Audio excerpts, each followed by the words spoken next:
இந்த நாளிலும் கூட எடுத்துக்கொள்ளுங்கள். 1 ராஜாக்கள் 18வது அதிகாரம். ரொம்ப ஃபேமஸான ஒரு சப்ஜெக்ட். 1 ராஜாக்கள் 18வது அதிகாரம் 17வது வசனத்திலிருந்து நம்ம வாசிக்கலாம். வாசித்து அதிலிருந்து நம்ம சில காரியங்களை பார்க்க போகிறோம்.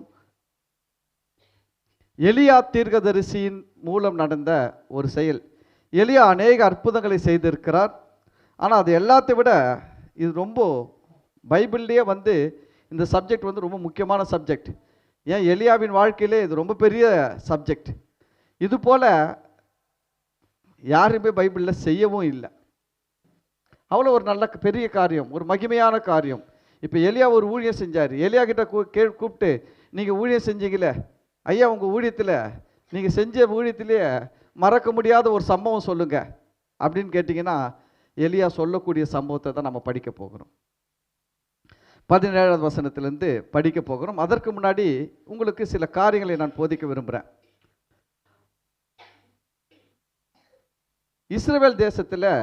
இஸ்ரவேல் தேசத்தை அரசால ராஜாக்கள் இருக்கிறாங்க. அந்த ராஜாக்களில் ஒருவர் ஆகாப் என்கிற ராஜா, ஏசபேல் என்கிற பெண்ணை, அதாவது அந்த அம்மா இஸ்ரவேல் ஜனமும் கிடையாது, இஸ்ரவேல் கோத்திரமும் கிடையாது. அந்த அம்மா வேற ஒரு நாட்டை சேர்ந்த ஒரு பெண்ணை இவர் கல்யாணம் பண்ணுறாரு. கல்யாணம் பண்ணதுனால அந்த அம்மா என்ன பண்ணுறாங்கன்னா, அந்த அம்மா ஒரு சிலை வழிபாடு செய்கிற குடும்பத்திலிருந்து வந்தவங்க. அதனால் அந்த அம்மா இந்த ராஜாவை கட்டிக்கின பிறகு முதல்ல ராஜாவை கண்ட்ரோல் பண்ணிட்டாங்க. ராஜாவை என்ன பண்ணிட்டாங்க? கட்டுப்படுத்திட்டாங்க. அவங்களுக்கு கீழே கொண்டு வந்துட்டாங்க ராஜாவை. அதுக்கு அடுத்தது அந்த தேசமே என்ன பண்ணிட்டாங்கன்னா, பேருக்கு தான் இவர் ராஜா, ஆனால் ராஜ்யம் பண்ணுறதெல்லாம் இந்த அம்மா தான். இன்னைக்கு கூட பார்த்தீங்கன்னா சில நேரத்தில் சில தொகுதிகளில் கவுன்சிலராக நிற்கிறதுக்கு ஆண்களுக்கு தகுதி கிடையாது, சீட்டு இல்லைன்றவாங்க, கோட்டா கிடையாது. அப்போ அந்த கவுன்சிலர் என்ன பண்ணுவார்னா, அவருக்கு செல்வாக்கு இருக்கும், அவருடைய மனைவியாவது இல்லை அவருடைய பினாமியாக என்ன பண்ணுவார், யாராவது ஒரு லேடி கேண்டிடேட்டை நிற்க வச்சு அவங்க ஜெயிச்சிருவாங்க. ஆனால் அந்த தொகுதியில் செய்கிறதெல்லாம் அந்த லேடிஸ் செய்ய மாட்டாங்க, அந்த ஆம்பளை தான் செய்வார் அவங்களுக்கு பின்னாடி இருந்து. அதுபோல் இங்கே ராஜா என்பவர் ஆகாப் தான். ஆனால் அந்த நாட்டை ஆளுவது யாருன்னா ஏசபேல். இந்த அம்மா ஆட்சியில் தான் பார்த்தீங்கன்னா இஸ்ரவேல் தேசத்தில் இதுவரைக்கும் இல்லாத அளவுக்கு என்ன நடக்குதுன்னு பார்த்தீங்கன்னா, ஊழியக்காரங்களுக்கு உபத்திரவம் வந்தது. இதுக்கு முன்னாடிலாம் பார்த்தீங்கன்னா ஊழியக்காரங்களுக்கு என்ன வரல, உபத்திரவம் வரல. ஆனால் உபத்திரவம் முதல்ல ஊழியக்காரங்களுக்கு இந்த ஏசபேல் மூலமாக தான் வந்தது. இந்த ஏசபேல் என்கிற அந்த பெண் வேறு தேசத்தை சேர்ந்த ராணி. அந்த அம்மா கிட்டத்தட்ட சொல்லப்போனால் ஒரு ஆணவத்தோடு அராஜகத்தோடு என்ன சொல்கிறது, ஒரு சர்வாதிகாரியாக செயல்பட்டாங்க. தேவனை ஆராதிக்கிற தீர்க்கதரிசிகள் எல்லாம் கொண்டு போட்டாங்க. இந்த அம்மாவுக்கு பயந்து தேசத்தில் ஒருத்தரும் நான் யெகோவா தேவனுடைய தீர்க்கதரிசினே சொல்லல. யாருன்னா சொன்னால் வெட்டிடுவாங்க, இந்த அம்மா கழுத்தை துண்டித்து போட்டுருவாங்க. அப்படி ஒரு கொடுமையான ஆட்சி இப்படி நடக்கும்போது இந்த எலியா தீர்க்கதரிசி என்ன பண்ணுவார்னா, இந்த ராஜா கிட்ட கொஞ்ச நாளைக்கு 3.5 வருஷத்துக்கு முன்னாடி வருவார். என்ன சொல்வார்னா, என் வார்த்தையை அல்லாமல் இந்த இஸ்ரவேல் தேசத்தில் என்ன பெய்யாது, மழையும் பெய்யாது, பனியும் பெய்யாது அப்படின்னு சொல்லிட்டு சவால் விட்டுட்டு போயிடுவார். 3 வருஷம் ஆச்சு, 6 மாதம் ஆச்சு. ஆனால் அந்த தேசத்தில் மழையும் பெய்யல, பனியும் பெய்யல. இந்த ஆகாப் ராஜா என்ன பண்ணுறான்னா, அந்த ஆள் எங்கே இருக்கிறான் புடி, அந்த ஆளை முதல்ல என்ன பண்ணோம், உதைக்கணும். ஸ்டார்டிங்கில் எப்படி இருந்திருப்பார்னா, இவெல்லாம் சொன்னால் நடக்குமா, என் ஒய்ஃபு எவ்வளோ பெரிய சிலை வச்சுருக்குது, 50 அடி சிலை வச்சுருக்குது, 60 அடி சிலை வச்சுக்குது, அவ்வளோ பெரிய சாமி கும்பிடு, என்ன பக்தி, என்ன பஜனை இல்லை, என்ன ஹோமம், என்ன மாதிரி எல்லாம் பண்ணுது, இவ்வளோ பெரிய சிலை வச்சு என் ஒய்ஃப் பண்ணுது, இவன் யெகோவா தேவன்றான், இவன் சொன்ன மழை நிற்காமல் இருக்குமா, நான் பார்த்துக்கிறேன். பாகால்ன்றதே என்னென்னா, அவங்களுடைய குலதெய்வமே பாகால்ன்றதே ஒரு மழை சாமியா, மழை கொடுக்குற சாமியா. அதனால் வந்து ஆண்டவர் அங்கே தான் கை வச்சார். நீ மழை கொடுக்குற சாமியை தானே கும்பிட்ற, அதால் என்ன செய்து பார்க்குதுன்னு பார்க்கலாம் அப்படின்னு சொல்லிட்டு மழை வராதுன்ட்டு இவன் பார்த்தான். என் ஒய்ஃப் பண்ணுவாங்க, யாகம் பண்ணுவாங்க, என் ஒய்ஃபு பெரிய பெரிய பூஜாரிலாம் வச்சுருக்குறாங்க, என்னென்னமோ செய்வாங்கன்னு பார்த்தான். நான் நினைக்கிறேன் ஒரு 3 மாதம் கேஷுவலாக இருந்திருப்பான். அடுத்தது 6 மாதம் மழை காலம் வந்திருக்கும். மழை பெய்யும்னு பார்த்தா மழை பெய்யல. எல்லாம் சொல்லியிருப்பாங்க 10 வருஷத்துக்கு ஒரு முறை அப்படி ஆகுங்க ஐயா, அடுத்த வருஷம் பெஞ்சிடும். இவனும் ஓட்டியிருப்பான். ஆனால் அடுத்த வருஷம் ஆச்சுங்க, மழை பெய்யல. இப்போ தான் இவனுக்கு புரியுது. அந்த தீர்க்கதரிசி ஒருத்தர் சொன்னானே, அவனை புடி எங்கே. நீங்கள் வசனம் படித்து பார்த்தீங்கன்னா, இந்த ஆகாப் ராஜா அவன் அங்கே சுற்றி இருக்கிற எல்லா தேசத்துக்கும் என்ன பண்ணியிருக்கிறான்னா, ஆட்களை அனுப்பி ராஜாக்கள் கிட்ட சம்மதம் வாங்கி தேடி இருக்கிறான். யாரை? எலியாவை. ஆனால் கண்டுபிடிக்கவே முடியல. 3.5 வருஷம் ஆச்சுங்க. ஏன் கண்டுபிடிக்க முடியல தெரியுங்களா? பாதுகாத்தவர் கர்த்தர். அல்லேலூயா. கர்த்தர் உங்களை பாதுகாப்பார்னா எந்த ஆக்சிடென்ட்டும் உங்களுக்கு நடக்காதுங்க, எந்த வியாதி கூட வராது, கர்த்தருடைய பாதுகாப்பு இருந்தா. எலியாவை பாதுகாத்தவர் யாருன்னா கர்த்தர். ஆனால் ராஜா, நீங்கள் படித்து பாருங்க, அந்த ஒபதி என்ற ராஜாவுடைய முக்கியமான ஒரு நபர், ராஜாவுடைய ரைட் ஹேண்ட் ஒபதி என்றவர் சொல்கிறாரு, உம்மை பிடிக்கும்படிக்கு, உம்மை தேடும்படிக்கு ஆகாப் ராஜா போகாத தேசமே கிடையாது, தேடாத இடமும் கிடையாது, அனுப்பாத ஆட்களும் கிடையாது, ஆனாலும் உம்மை கண்டுபிடிக்க முடியல. அவ்வளோ கஷ்டம். அதுதாங்க நம்ம ஆண்டவருடைய ஸ்பெஷலே என்னென்னா, அவர் நமக்கு ஒன்று செய்யணும்னு நினச்சிட்டாருன்னா எவனாலையும் தடுக்க முடியாது, எந்த சக்தியும் தடுக்க முடியாது. அவன் என்னதான் தலை கீழே நின்று தண்ணி குடிச்சா கூட தடுக்க முடியாது. ஏன் சொல்கிறாங்க, தலை கீழே நின்று தண்ணி குடித்தாலும் தலை கீழே நின்று தண்ணி குடித்தா உள்ளே போவாது, ரிட்டர்ன் தான் வரும். அப்படியே அவன் குடிச்சு உள்ளே போனால் கூட இது நடக்காது. எது நடக்காது? நமக்கு விரோதமாக அவன் செய்கிறதெல்லாம் நடக்காது. அல்லேலூயா. அதுதான் நம்ம ஆண்டவரை தேடணும். ஏன் நம்ம ஆண்டவரை தேடணும்? ஆண்டவரை ஆராதிக்கணும், ஆண்டவரை துதிக்கணும், ஆண்டவரோடு இணைந்து வாழணும், அவர் மேலே ஒரு அன்பு செலுத்தணும், ஆண்டவர் மேலே அன்பு செலுத்தணும், ஆண்டவரோட ஐக்கியமாக இருக்கணும். எதுக்கு இதெல்லாம் இருக்கணும்னா, கர்த்தர் நமக்காக செய்கிற மாதிரி இந்த உலகத்தில் யாராலையும் செய்ய முடியாது. ஒரு பெரிய ஸ்லாக்கியங்க. நம்ம ஆண்டவருடைய பிள்ளையாய் மாறினது பெரிய ஸ்லாக்கியம். இதுக்கு ஈடா இணையா உலகத்தில் எதுவுமே கிடையாது. சரி, அப்போது இந்த எல்லா இடத்துலையும் தேடி கடைசியில் வந்து ஒவ்வொரு ராஜாக்கள்கிட்டையும் இந்த ஆகாப் ராஜா என்ன பண்ணுறான்னா ஒரு சத்தியம் வாங்குறான். என்ன சத்தியம் வாங்குறான்னா, என் நாலேஜுக்கு தெரிஞ்சு என் தேசத்தில் எலியா கிடையாது, ஒரு வேளை எலியா இங்கே வந்தால் நாங்கள் பிடிச்சி உங்ககிட்ட கொடுத்துருவோம் அப்படின்னு சத்தியம் வாங்கி எல்லா ராஜாக்கள்கிட்ட சத்தியம் வாங்கியும் எலியாவை பிடிக்க முடியல. இப்படிப்பட்ட சூழ்நிலையில் தான் ஒரு நாள் எலியா வந்து ஒபதியான்ற அந்த ராஜாவுடைய ரைட் ஹேண்ட் கிட்ட பேசுகிறாரு. பேசும்போது சொல்கிறாரு, நான் இன்னைக்கு ராஜாவை மீட் பண்ண போகிறேன்னு சொல்லு. உடனே அவர் சொல்கிறாரு, நான் நல்லா இருக்குது பிடிக்கலையா, நான் ஒருத்தன் இருக்கிறேன், நான் ஒருத்தன் இருந்து என்ன பண்ணுறேன்னா 100க்கு 100 கர்த்தருடைய தீர்க்கதரிசியை பாதுகாக்கிறேன். இவர் என்ன பண்ணுறாரு, இந்த உபதின்றவர் கர்த்தருடைய 100 தீர்க்கதரிசியை எப்படி பாதுகாத்தார் தெரியுங்களா? ஒரு குகையில் 50 பேரும் இன்னொரு குகையில் 50 பேரும் தீர்க்கதரிசிகளை வச்சு இவங்களுக்கு டெய்லி தேவையான சாப்பாடெல்லாம் கொடுத்தாரு. இவர் சொல்கிறாரு, நான் 100 பேரை பாதுகாக்கிறது உங்களுக்கு தெரியாதா எலியா தீர்க்கதரிசி அவர்களே? நீங்கள் பாட்டுன்னு ராஜாவை மீட் பண்ணுறேன்னு சொல்கிறீங்க, நான் போய் ராஜா கிட்ட சொல்லுவேன், ராஜா வந்து பார்க்கும்போது கர்த்தர் உங்களை எங்கன்னா எடுத்து போய் மறைச்சி வச்சிடுவார், எவனாலையும் கண்டுபிடிக்க முடியாது. அப்புறம் அந்த ராஜா கோபமாக ஏன் தலையை வெட்டிடுவானே. யோசிச்சு பாருங்கள், 100 தீர்க்கதரிசி ஏன் இந்த உபதியாண்டவர் மறைச்சி வச்சு சாப்பாடு போடுறாரு? இந்த அம்மாவுடைய ஆட்சி, அம்மாவின் ஆட்சி, அராஜக ஆட்சி, மறைமுக ஆட்சி. இந்த அம்மாவுடைய ஆட்சி, ஏசபேல் அம்மாவுடைய ஆட்சி நேரடியாக இல்லை. கணவர் பொம்மை மாதிரி நிற்கிறாரு, பின்னாடி பேக்ரவுண்ட் ஃபுல்லாக இந்த அம்மா தான். அராஜகமான ஆட்சி. கர்த்தருடைய தீர்க்கதரிசியில கொல்ல வேண்டும். நான் சொல்கிறேன், கர்த்தருடைய ஊழியத்துக்கு விரோதமா, கர்த்தருக்கு விரோதமா யார் எழும்பினாலும் அவன் நாசமாக தான் போவான். அதுதான் அவனுடைய முடிவு. ஆனால் நம்ம சபிக்கலை, அவனுடைய முடிவை சொல்கிறேன்.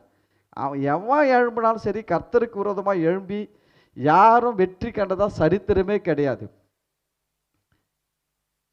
நம்ம இந்திய தேசத்தில் இன்னைக்கு இருக்கிற உபத்திரவங்களை விட பெரிய உபத்திரவத்தெல்லாம் சந்திச்சு இருக்கிறோங்க. கிறிஸ்துவங்க எவ்வளோ பெரிய உபத்திரவம் சந்திச்சு, ஆரம்ப நாட்களில் ஆதி திருச்சபைக்கு வராத உபத்திரவம் கிடையாது. புரியுதுங்க? அப்போஸ்தலர்கள் பார்க்காத உபத்திரவம் கிடையாது. அதுக்கு பின்னாடி ரோம அரசர்கள், நீரோ மன்னன், ஹிட்லர், இது போல அநேக ஆட்கள் பண்ணாத உபத்திரவங்கள் கிடையாது. எல்லா உபத்திரவங்களையும் தாண்டி இன்றைக்கும் இயேசு ஜீவிக்கிறார். அல்லேலூயா. உபத்திரவம் கொடுத்தவங்களாம் ஒன்றும் இல்லாமல் மண்ணோடு மண்ணா மக்கி எலும்பு கூட இல்லாமல் போயிட்டான். ஆனால் கர்த்தரும் இன்னைக்கு இருக்கிறாரு. அவர் தலைமுறை தலைமுறை அரசாளுகிறார் என்று வேதம் சொல்லுகிறது.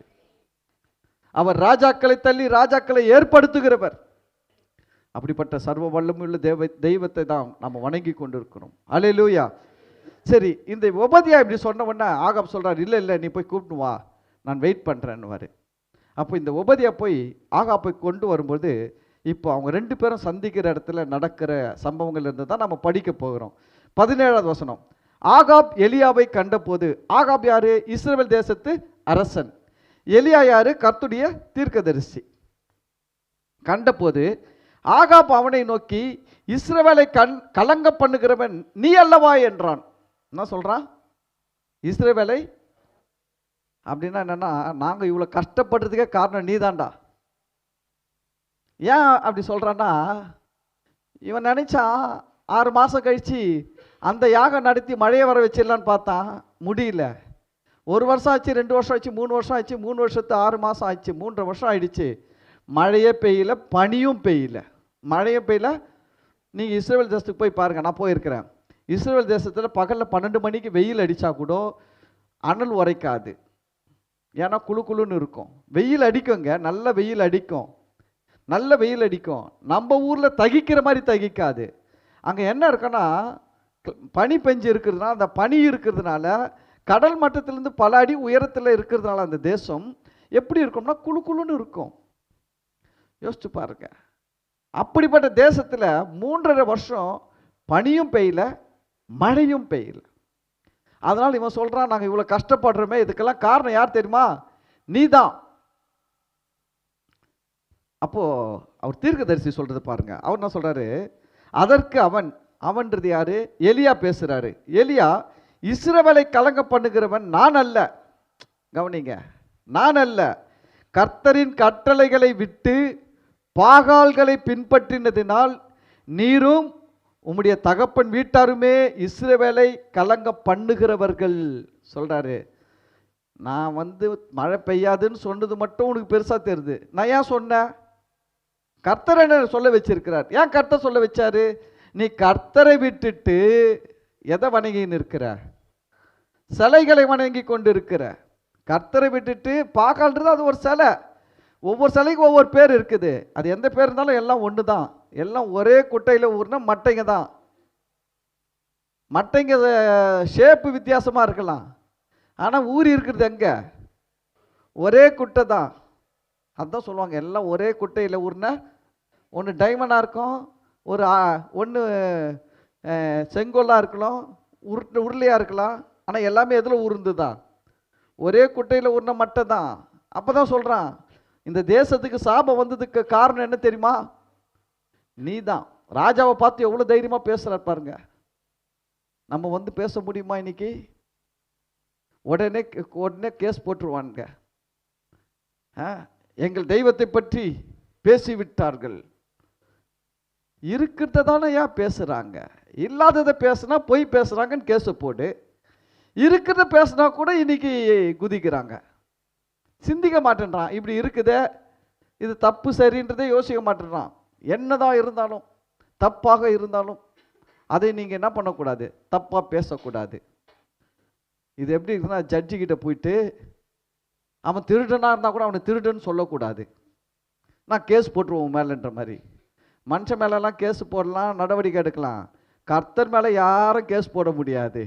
எந்த சட்டமும் அவருக்கு செல்லாது. அல்லேலூயா. அதனால் இவர் சொல்கிறாரு, பேசுகிற பாருங்க. இந்த தேசம் இவ்வளோ பாழாய் போனதுக்கு காரணம் யாரு? நான் கிடையாது. 3 வருஷம் 3.5 வருஷம் மழை பெய்யல, பனி பெய்யல, பஞ்சம், தேசத்தில் அழிவு, நாசமோசம், ஒரு வறட்சி. காரணம் என்ன? நீ பாகாலை வணங்குனது தான். கர்த்தரை விட்டுட்டு நீ என்னத்தை வணங்கினுக்கிற? பாகாலை வணங்கி கொண்டிருக்கிற கவனிங்க, இந்த ஆளை பாகாலை வணங்க வச்ச ஏசபேல் எப்படி செத்தாங்க தெரியுமா? மேலே இருந்து கிட்டத்தட்ட 3வது மாடியிலிருந்து கீழே தள்ளப்பட்டு வயிறு வெடிச்சு செத்தாங்க. அடக்கம் பண்றதுக்குள்ள நாய் வந்து சாப்பிட்டுச்சு பாதி உடம்ப. ஏன் தெரியுமா? இந்த ஆள் ஆகாப் ஒரு நல்ல மனுஷன்தான். இந்த ஆளை டாமினேட் பண்ணி ஒழுங்கா செய்யா தேசத்தில் என்ன பண்ணு, நான் சொல்றேன், ஒரு கணவன் ஒரு மனைவி, கணவன் கர்த்தரை வணங்குகிறவனா இருக்கும்போது ஒரு மனைவி அந்த கணவனை விக்கிரகாராதனை செய்ய வற்புறுத்தி கட்டாயப்படுத்தும் போது அந்த மனைவியுடைய வாழ்க்கை ஒரு சில நாளைக்கு நல்லா இருக்குமே தெரியல, ஆனால் நல்லா இருக்காது. ஒருவேளை கணவன் அப்படி செஞ்சால் அவனும் நல்லா இருக்க மாட்டான். ஏன்னா அது பெரிய சாபம். அவங்களுக்கு மனுஷனுக்கு விரோதமாக செய்யலை, மனுஷிக்கு விரோதமாக செய்யலை, கர்த்தருக்கே விரோதமாக செய்கிறாங்க. ஏன் அந்த தேசத்தில் 3 வருஷம் வறட்சி சாபம் ஏன் வந்துச்சு? காரணம் என்ன? யாரு? ஏசபேல். ஏசபேல் மறைமுகமாக கணவர்கிட்ட என்ன பண்ணுறாங்க? காய் நகர்த்துறாங்க. நான் சொல்கிறத தான் செய்யணும். கர்த்தருடைய தீர்க்கதரிசி யாரும் ஊரில் இருக்கக்கூடாது, கர்த்தருக்கு பலியிட்டுன்னு சொல்லக்கூடாது, கர்த்தருக்கு பலியிட்டெல்லாம் நிறுத்துங்க, எங்கள் சாமி தான் எல்லாம், எங்கள் குலசாமி எடுத்துன்னு வந்து வெய், ஊரில் வெய்யி, எல்லா தெருவுலையும் வெய்யி, எல்லாம் என்ன யாரை தான் கும்பிடணும்? எங்கள் குலசாமிக்கு தான் பலியிடணும் அப்படின்னு சொல்லி பாகால்களை தேசமெங்கும் வச்சு சிலைகளை வச்சு பாகால்களுக்கு பலிபீடங்களை கட்டி அவ்வளோ பேர் பெரிய அந்த அளவுக்கு பரப்பிச்சு வந்தது. ஒரு பொம்பளை கல்யாணம் பண்ணிக்கின்னு, ஆனால் ஊரையே மாற்றிடுச்சு. ஒரு விக்கிரகத்தை வணங்குறவங்களுக்கு அவ்வளோ வைராக்கியம் இருக்கும். நான் சொல்கிறேன், கர்த்தருடைய பிள்ளைகளே, விக்கிரகத்தை விட தேவன் உண்மை உள்ளவர், தேவன் அவர் ஜீவன் உள்ள தேவன், அவர் மாறாதவர். விக்கிரகங்கள்லாம் ஒன்றும் கிடையாதுங்க. அவனே செய்கிறான், அவனே எடுத்துட்டு போய் ஆற்றுல போட்டுடுறான், அவனே கஷ்டப்பட்டு செய்கிறான். 1 மாதம் செஞ்சேன், 2 மாதம் செஞ்சேன்றான், அப்புறம் ஆற்றுல போட்டு அது உள்ளே போக மாட்டேங்குது, மேலே ஏறி வேற மிதிக்கிறான். இதுதான் சாமி. நம்ம ஆண்டவர்கிட்ட வந்து யாரா காலை கையை நீட்ட முடியுமா? நாக்கு நீட்டினாலுமே நாக்கு இருக்காது அடுத்த நிமிஷம். அவ்வளோ பெரிய தேவன் இவர். மனுஷனுக்கு வந்து எது கடவுள்னு தெரியல. ஆனால் அந்த பொம்பளை பண்ண விஷயம் பாருங்க, ஒரு பொம்பளை தான் உள்ளே வந்துச்சு ஊருக்குள்ளே கல்யாணம் பண்ணிக்கின்னு. இன்னைக்கு ஊரை எதை வணங்க வச்சிடுச்சுன்னா பாகால்களை வணங்க வச்சிடுச்சு. பி கேர்ஃபுல், எச்சரிக்கையாக இருங்க. நம்மளை டாமினேட் பண்ணுறவங்க எது வேணாலும் நம்ம விட்டு கொடுக்கலாம், ஆனால் கர்த்தரை வணங்குறத மட்டும் விட்டு கொடுக்கக்கூடாது. மீசை எடுனா கூட எடுத்துருவேன், எனக்கு பிரச்சனை இல்லை. ஆனால் கர்த்தரை வணங்காதன்னா நீ தேவையில்லை எனக்கு, அவ்வளோதான். அதெல்லாம் பேசக்கூடாது. ஒரு அன்பினால கணவன் மனைவியாக வாழ்கிறோம், சரி, எனக்கு நீ என்கிட்ட என்ன வேணாலும் டாமினேட் பண்ணு, ஆனால் பிரச்சனை கிடையாது. ஆனால் கர்த்தரை வணங்கக்கூடாதுன்னு ஒருத்தர் சொன்னான்னா அப்படிப்பட்ட ஒரு ஆளோடு நீங்கள் வாழ்கிற வாழ்க்கை நரகம்தான். அந்த ஆளில் உங்கள் வாழ்க்கை நல்லா இருக்காது. பாருங்கள், வறட்சி என்ன அந்த தேசத்துக்கு என்ன வந்துச்சு? 3 வருஷம் வறட்சி வந்துச்சு, மழையும் இல்லை, தண்ணியும் இல்லை, வறண்டு போயிடுச்சு பூமி, எல்லாம் பஞ்சத்தில் போய் மாட்டிக்கினாங்க. காரணம் என்னன்னா கர்த்தரை வணங்காதது தான். இப்போ எலியா அதை தான் சொல்கிறாரு, இந்த தேசத்தை கலங்க பண்ணுகிறவன் நான் அல்ல, நீதாயா, நீ தான் என்ன பண்ணுற, பாகால்களை வணங்குனீங்க. எப்படி வணங்கினான் பாருங்க, 18வது வருஷத்தை சொல்கிறாரு, கர்த்தரின் கட்டளைகளை விட்டு, கர்த்தருடைய வார்த்தையில் என்ன பண்ணிட்டேன், மறந்துட்டேன், பைபிளை மறந்துட்டேன், வசனத்தை மறந்துட்டேன், எல்லாத்தையும் விட்டுட்டு நீ எதை யார் பின்னாடி போயிட்ட? உன் மனைவி பேச்சை கேட்டுக்கின்னு மணி அடிச்சுன்னு போயிட்ட, கற்பூரம் கொளுத்துறன்னு போயிட்ட. அதான் ஏன் இவ்வளோ சாபம்? அதை தான் சொல்கிறார், கர்த்தரை விட்டு கட்டளைகளை விட்டு பால்கால்களை பின்பற்றினதுனால் நீரும் உடைய தகப்பன் வீட்டாருமே இஸ்ரவேலை கலங்க பண்ணுகிறவர்கள் சொல்லிட்டு, சரி அடுத்தது பாயிண்ட்டுக்கு வராரு. சண்டை போடுறத பாருங்க. சண்டையை ஷார்ட்டாக முடிச்சுக்கணும். சண்டை எப்படி முடிச்சுக்கணும்? சும்மா வளன்னு இழுத்துட்டு இருக்கக்கூடாது. இப்போ நடக்கிற சண்டைக்கு இப்போ பற்றி தான் பேசணும். 3 நாளைக்கு முன்னாடி நீ என்ன சொன்ன தெரியுமா? போன வாரம் என்ன சொன்ன தெரியுமா? அந்த சம்பவத்துக்கெல்லாம் போகவே கூடாது. எப்பவுமே சண்டை போட்டிங்கன்னா சண்டையை ஷார்ட்டாக முடிச்சுக்கங்க. எதுக்காக சண்டை வந்தது அதோட சாப்டர் முடிச்சுக்கணும். பழைய பஞ்சாங்கம் எல்லாத்தையும் தோண்டி எடுத்து தூசி தட்டி பேசக்கூடாது. சரி, அதுதான் எலியா ஷார்ட்டாக முடிச்சாரு சண்டையை. அப்போ அவர் பண்ணுறது பாருங்களேன். சரி ஓகே, சண்டை தான் போட்டுக்கிறாங்க. அவர் சொல்கிறார் நீ தான் இந்த தேசத்தை கெடுக்கிறேன்றாரு. அவர் சொல்கிறார் நான் இல்லை, நீ உங்கள் அப்பாவை தான் சேர்த்து கெடுக்கிறீங்க சொல்லிட்டு டக்குன்னு எலியா என்ன பண்ணுறாங்க, இப்போதும் கர்மேல் பர்வதத்திலே இஸ்ரவேல் அனைத்தையும் பாகாலின் தீர்க்கதரிசிகள்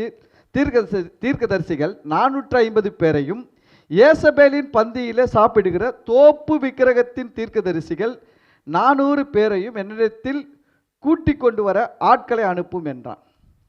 என்னன்னா இப்போ பேசியிருந்தாங்க, 2 பேர் சண்டை நடக்குது. ராஜாவுக்கும் எலியாவுக்கும் என்ன நடக்குது, வாய் சண்டை நடக்குது. நடக்கும்போது டக்குன்னு எலியா பார்த்தாரு, இது பேசல பிரயோஜனம் இல்லை. சரி ஒரு சவால், எல்லாரும் கர்மேல் பர்வதத்துக்கு வா, நான் ஒரு ஆள் வரேன். நீ உன் நாட்டில் இருக்கிற 850 பேர், எத்தனை பேர், 850 தீர்க்கதரிசி, பாகால் தீர்க்கதரிசி 450, தோப்பு விக்கிரகத்தை சேவிக்கிற பூஜாரிங்க அவன் ஒரு 400 பேர், மொத்தம் 850 பேர் இருக்கிறான். ஆனால் கர்த்தருடைய தீர்க்கதரிசி ஊரில் வெளியில் சொல்ல முடியாது, இருக்கிறாங்க 100 பேர் ஒழிஞ்சு நிற்கிறாங்க, குகைகள் ஒழிஞ்சு நிற்கிறாங்க. கர்த்தர் சொல்கிறார் ஒரு இடத்துல 7000 பேரை வச்சிருக்கிறேன்னு சொல்கிறாரு. ஆனால் எங்கே இருக்கிறாங்க 7000 பேர், வெளில ஒருத்தரும் தெரியல. வெளியில் அவன் கர்த்தருடைய தீர்க்கதரிசி தெரியல, ஆனால் வெளியில் தெரியல இவன் தான் போகிறான் பாருங்க, புல்லட்டில் சொக்கா போடாமல் ட்ருன்ட்டு அது மாதிரி இருக்கிறானுங்க அந்த காலத்தில்.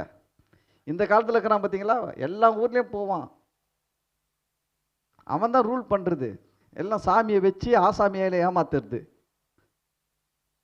இதெல்லாம் இப்போ நடக்குதுலாம் அப்போவே நடந்துக்குது. 2000 வருஷத்துக்கு முன்னாடி இது எழுதுனதெல்லாம் பார்த்தீங்கன்னா கிட்டத்தட்ட 3000 வருஷத்துக்கு முன்னாடி ஸ்டோரி.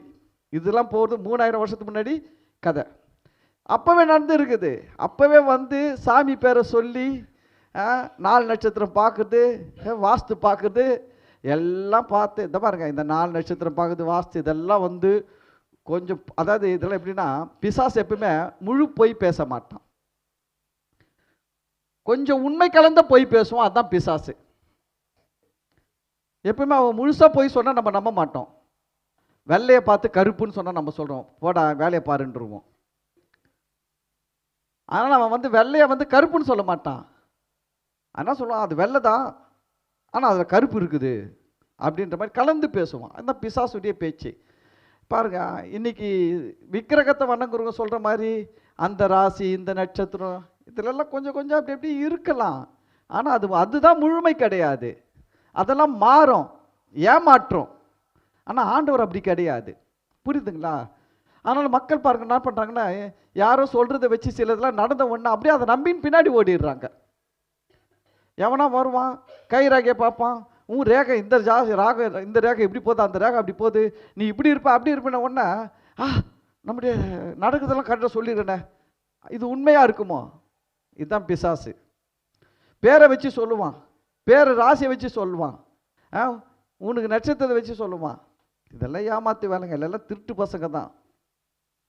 நீங்கள் பாருங்கள், ஒரே ஆளுக்கு 2 ராசி இருக்கும், 2 ராசி இருக்கும், எல்லாம் இருக்கும். ஆனால் ஒருத்தனுக்கு நல்லது நடக்கும், ஒருத்தனுக்கு கெடுதல் நடக்கும். உடனே அவங்ககிட்ட போய் எல்லாம் இவனுக்கு அதே ராசி தாயா, அவனுக்கு அதே ராசி தாயா, இவனுக்கு அந்த நாளில் நல்லது நடந்துச்சு, இவனுக்கு கெட்டது நடந்துச்சு. உடனே என்ன பண்ணுவான், டக்குன்னு ஜம்ப் ஆகிடுவான். அந்த குருவும் சுக்கிரனும் வேற வேற திசையில் இருக்கிறாங்க, அதான் இப்படி எங்கடா எஸ்கேப் ஆகிடுவானுங்க, உண்மையே பேச மாட்டான். எப்படி தப்பிச்சுடுவான் பாருங்க. உனக்கு தெரியுமா குரு எங்க உட்காந்துருந்தாரு, உங்களுக்கும் தெரியாது எனக்கும் தெரியாது, குரு எங்க இருந்தாரு, சனி எங்க இருந்தாரு, வியாழன் எங்க இருந்தாரு. அவன் சொல்றது அவள் தான், அவன் சொல்றான் ஒரே வார்த்தை, எல்லாம் ஒரே ராசி தான், எல்லாம் நேரம்லாம் ஒன்று தான், எல்லாம் ஒன்று தான். ஆனால் இவருக்கு சனி வேறு இடத்துல இருந்துட்டாரு, அவருக்கு சனி வேறு இடத்துல இருந்துட்டாரு. சனி எத்தனை இடத்துல தான் இருப்பார் தெரியல, யார் யாருக்கலாம் ஒவ்வொரு ஆளுக்காக ஒவ்வொரு இடத்துல இருக்குன்னா அவர் எத்தனை சனி இருப்பார் தெரியல. ஆனால் பாருங்க, இதெல்லாம் நம்பக்கூடாது, அதுக்கு தான் நான் பேசுகிறேன். இதெல்லாம் இப்படி ஏமாற்றுவான், பிசாசையை வந்து ஏமாற்றுவான், மக்கள்களை வஞ்சிப்பான், கெடுக்க பார்ப்பான். ஆண்டுடைய பிள்ளைகள் நல்லா இருக்கும்பொழுது, அவங்க நல்லா ஆண்டோருக்காக வாழும்பொழுது இவன் இடையில புகுந்து இதெல்லாம் உண்மைன்ற மாதிரி காட்டுவான். ஆனால் முடிவு பரிதாபம் ஆயிடுச்சு பாருங்க. இப்படி பண்ணுற இந்த பூஜாரிகள் எத்தனை பேர் இருக்கிறாங்க, 850 பேர் இருக்கிறாங்க. இந்த தீர்க்கதரிசி சொல்கிறாரு, எலியா தீர்க்கதரிசி உங்ககிட்ட அந்த அவங்க அவங்க அவங்க ஸ்டேட்டஸ் பாருங்களா எப்படி இருக்குதுன்ட்டு. அவர் சொல்கிறாரு, என்ன சொல்கிறாருன்னா, பாகாலின் தீர்க்கதரிசிகள் 19வது வருஷத்தில் பாகாலின் தீர்க்கதரிசிகள் 450 பேரையும் ஏசபேலின் பந்தியில சாப்பிடுகிற தோப்பு விக்கிரகத்தின் தீர்க்கதரிசிகள் 400 பேரையும். டெய்லி 400 பேர் எங்க போய் சாப்பிட்றாங்க? அரண்மனையில் போய் சாப்பிட்டு வரானுங்க. மக்கள்லாம் என்ன நினைச்சிருப்பாங்க? பாரியா, கர்த்தர் கர்த்தர்ன்ற அவன் கல்லுனா கூட எங்க உட்காந்து சாப்பிட்றான்? முதலமைச்சர் கூட போய் டெய்லி உட்காந்து சாப்பிட்டு வரான்யா. அவன் சொல்றதுக்கு தான் ஏன் மரியாதை நாட்டில்? அவன் முதலமைச்சர் அவன் சொல்றது தான் யார் கேட்குறாரு? ஏசபேலே கேட்குறாங்க. அந்த அம்மாவுடைய வீட்டுக்காரர் ஆகாப் ராஜாவே கேட்குறாரு. அவன் சொல்றது, இவன் டெய்லி போய் சாப்பிட்டு இந்த குரு அங்கே இருக்கிறாரு, இந்த சனி இங்கே இருக்கிறார் சொல்லி அதெல்லாம் சொல்லிட்டு வருது, இந்த யாகம் நடத்து, இந்த பூஜை நடத்து, இந்த ஓமம் நடத்துன்னு சொல்றது. இவன் பிஸியாக வச்சுப்பாங்க மக்களை. தெரியுங்களா உங்களுக்கு? சிந்திக்கவே வைக்க மாட்டான், மக்களை சிந்திக்கவே விட மாட்டான். ஏதாவது ஒன்று சொல்லி பிஸியாக வச்சுப்பான், மக்களை சிந்திக்கவே விடுறதில்ல. வெள்ளிக்கிழமை, செவ்வாய்க்கிழமை, சனிக்கிழமை நம்ம ஆளுங்க பரிதாபம் பாருங்க, ரொம்ப பரிதாபம். செருப்படாமல் நடந்துன்னுக்கிறான். இவன் செருப்படாமல் நடந்தால் கடவுளுக்கு என்ன லாபம்? எனக்கு புரியல. நான் கேட்குறேன், நான் செருப்படாமல் நடந்தால் கடவுளுக்கு என்ன லாபம் வரும்? சரி, எனக்கு என்ன லாபம் வரும்? எனக்கும் லாபம் கிடையாது. செருப்பு நடந்தாவது முள்ளு கல் குத்தாது. ஒருத்தர் மற்றவனுடைய வியாதிக்காரன் எச்சியை மெரிச்சு வியாதி பரவாமல் இருக்கும் செருப்பு போட்டு நடந்தா. இது இல்லாமல் நான் நடக்கிறதுனால எனக்கு என்ன லாபம் வரும்? இல்லை, சரி கடவுளுக்கு தான் என்ன லாபம் வரும் யோசிக்கிறானா? யோசிக்கிறதே கிடையாது. பிளைண்டாக செய்வான். MBA படிச்சிருப்பான், மாஸ்டர் டிகிரிலாம் வாங்கியிருப்பான், செருப்பு போடாமல் நடந்துன்னு இருக்கிறான். கடவுளுக்காக செய்யலாம், தப்பு கிடையாது. கடவுள் யாருன்னு கண்டுபிடிச்சிட்டு அந்த கடவுள் என்ன சொல்லிக்கிறான்னு செய்யறது தான் நியாயம். கடவுள் யாருன்னே கண்டுபிடிக்காம இஷ்டத்துக்கும் கடவுள்ன்ற பேரில் இருக்கிறதுக்கெல்லாம் மனுஷன் செஞ்சுன்னுக்கிறான். அதெல்லாம் அந்த காலத்தில் நடந்து இருக்குது. எப்போ அந்த 450 பேர் அரண்மனையில் உட்காந்து 400 பேர் அரண்மனையில் உட்காந்து ஏசபேல் கூட சாப்பிடும் போதே சும்மா சாப்பிடுவானா? சாப்பிடும் போதே சொல்லுவான், உனக்கு சனி இதில் இருக்குது, அரண்மனை வாசல் வாஸ்துபடி இல்லை, ஜன்னல் வாஸ்துபடி இல்லை, என்னென்னமோ சொல்லின்னு சாப்பிட்டுட்டு இவன் டெய்லி பழப்பு ஓடுறதுக்காக இவன் பார்க்குறான். இதை நம்பி இந்த பொம்பளை செஞ்சு இந்த பொம்பளை இந்த ராஜாவை கெடுத்து நாடே குட்டி சோறா போய் கிடக்குது. ஆனால் கர்த்தர் காப்பாற்றுவார் நிச்சயமாக. ஒரு நாளுக்குது எலியா மாதிரி வருவாங்க. எலியா மாதிரி கர்த்தர் ஆட்களை எழுப்புவார். பாருங்க, எலியா எழும்பி வந்து எவ்வளோ தைரியமாக பேசுறாங்க அந்த ராஜா கிட்ட. ஏன்னா அந்த ராஜாவுக்கு ஒன்று தெரியும், இந்த எலியாவுக்கு ஒன்று தெரியும், இந்த ஆள் வந்து தலையாட்டி பொம்மை. இந்த ஆள் யாரு? தலையாட்டி பொம்மை. இந்த பக்கம் ஆட்டி விட்டா இந்த பக்கமாக ஆடின்னு இருக்கும், அந்த பக்கமாக ஆட்டி விட்டா அந்த பக்கமாக ஆடின்னு இருக்கும். இதை யார் ஆட்டி விட்றாங்கன்னு தான் முக்கியம், எந்த பக்கம் ஆட்டி விட்றாங்கன்னு தான் முக்கியம். அது போல் அந்த ஆள் தலையாட்டி பொம்மை. அதனால எலியா வந்து பேசுகிறார், தைரியமாக பேசுகிறாரு, நீ தான் காரணம், எல்லாரையும் கூப்பிட்டு வா அப்படின்னு. பார்த்தீங்கன்னா 850 பேர் வராங்க. என்ன நடக்குது பாருங்க, 20வது வருஷம். அப்படி ஆகாப் இஸ்ரவேல் புத்திரர் எல்லா இடத்திலும் ஆட்களை அனுப்பி கர்மேல் பர்வதத்திலே அந்த தீர்க்கதரிசிகளை கூடி வரும்படி செய்தான். ராஜா அனுப்புறாரு, ஏய் அவன் ஒருத்தர் ரொம்ப பேசிட்டான், என்ன அசிங்கப்படுத்திட்டான், என்னை பார்த்து சவால் விட்டுட்டான். யாரு? எலியா. எல்லாம் தீர்க்கதரிசியும் வாங்கடா, 850 பேர் டெய்லி வந்து அரண்மனையில் நெய் ஊற்றி நல்லா சாப்பிட்டவங்களாம் வாங்கடா எல்லாரும். நெய்யை வயிற்றுக்கும் ஊற்றிக்கிறது, நெருப்புக்கும் ஊற்றுறது, எல்லாம் வாங்கடா. எல்லாம் 850 பேரை வர வச்சிட்டாரு. வர வச்சு அந்த என்னன்னு பார்த்துடலாம். ஒரு அவன் சொல்கிறான், யெகோவா தேவன் தான் உண்மையான கடவுள்றான். நீங்கள் இவ்வளோ பெரிய சிலையெல்லாம் வச்சுருக்கிறீங்க, இன்னும் யோகெல்லாம் பண்ணுறீங்க, நீங்கள் வந்து ப்ரூவ் பண்ணலாம், வாங்கடா என்னன்னு சொல்கிறேன்னு பார்க்கலாம், வாடா. எல்லாம் பெரிய எல்லாம் ஒரே பரபரப்பு. ராஜா தண்டோரை போட்டிருப்பார்னு நினைக்கிறேன். எல்லாரும் குறிப்பிட்ட தேதி ஃபிக்ஸ் பண்ணி ஜனவரி 1 எல்லாரும் எங்கே வந்துடணும்? கர்மேல் பர்வதத்துக்கு வந்துடணும். முக்கியமான விஷயம், ராஜா அவனின் கட்டளை மீறினா தலை இருக்காது உடம்புல அப்படின்னு அறிவிப்பு கொடுத்துருப்பார். எல்லாம் வந்துட்டானுங்க, ஊரே வந்து நிற்குது அங்கே கர்மேல் பர்வதத்தில். நான் அந்த பர்வதத்தில் போய் பார்த்தேன், கர்மேல் பர்வதத்தை. சூப்பராக இருக்கும். அங்கேருந்து பார்த்தா அவ்வளோ பெரிய விசாலமாக பெரிய இடங்க கர்மேல் பர்வதம். அந்த கர்மேல் பர்வதத்தில் எல்லாரையும் வர வச்சிட்டான் ராஜா வர வச்ச உடனே பாருங்க 21வது வசனம். அப்போது எலியா சகல ஜனத்தண்டைக்கும் வந்து எல்லாம் வந்து நின்ட்டாங்க. எல்லாம் பார்க்குறான், பெரிய கூட்டம் வந்து நின்று இருக்குது. யார் பேச போகிறாங்க? எப்பவுமே ஒன்று தெரியுங்களா, எல்லாம் வந்து நின்றுட்டாங்கன்னா யார் பேசுவாங்கன்ற ஒரு கொஸ்டின். யார் ஃபஸ்ட்டு பேசுவாங்க, யார் என்னென்ன பேசுவாங்க கேட்கணும். இதுக்குன்னு ஒரு கூட்டம் வரும். மக்கள்லாம் வந்திருப்பாங்க. வந்து நின்னாங்க. எலியா வந்து நின்னாரு. நின்று எலியா பேசுகிற முதல் வார்த்தையை கவனிங்க. நீங்கள் எந்த மட்டும் 2 நினைவுகளால் குந்தி குந்தி நடப்பீர்கள். என்னது? அவங்க வாழ்க்கையை சொல்றாரு, அவங்களுடைய நம்பிக்கையை சொல்றாரு, அவங்களுடைய வாழ்க்கை முறையை சொல்றாரு.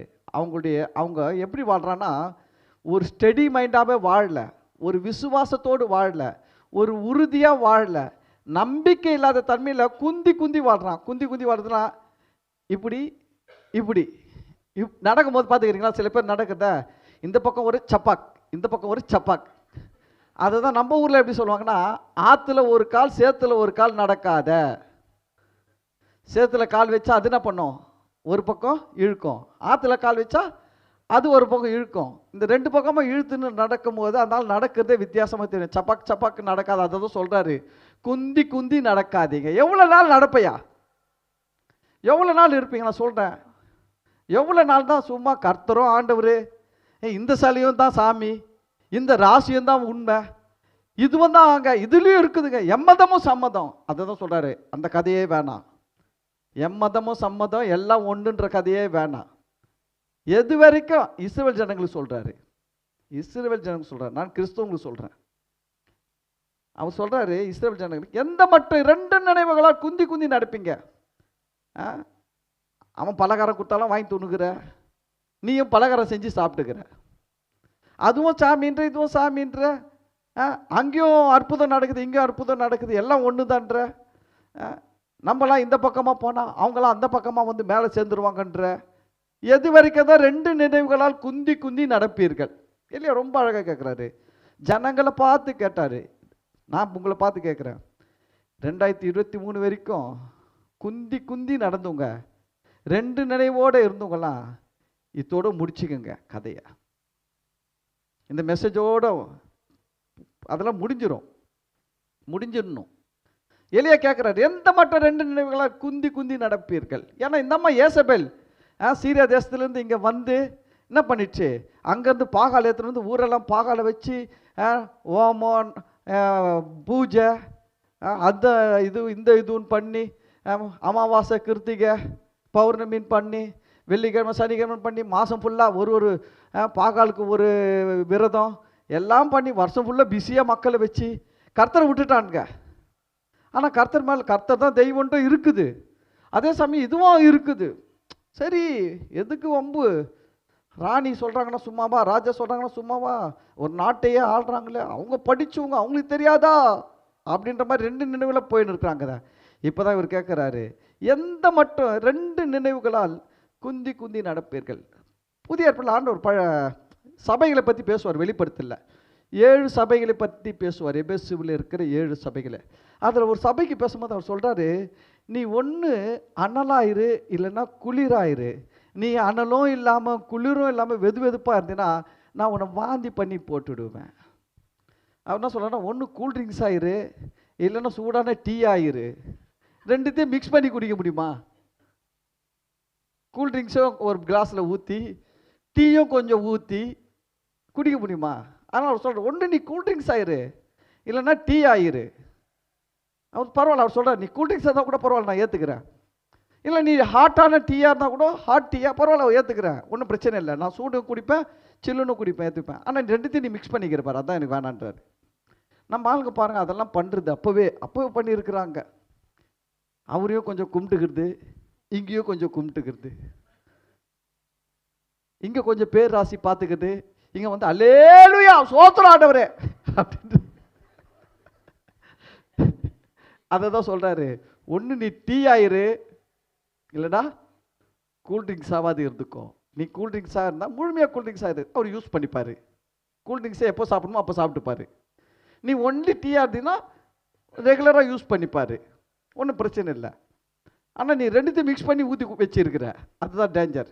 அதை தான் சொல்கிறாரு, எந்த மட்டும் 2 நினைவுகளை குந்தி குந்தி நடப்பீர்கள் சொல்லிட்டு அடுத்து சொல்கிற பாருங்க, கர்த்தர் தெய்வமானால் கர்த்தரை பின்பற்றுங்கள், பாகால் தெய்வமானால் பாகாலை பின்பற்றுங்கள், அவனை பின்பற்றுங்கள்.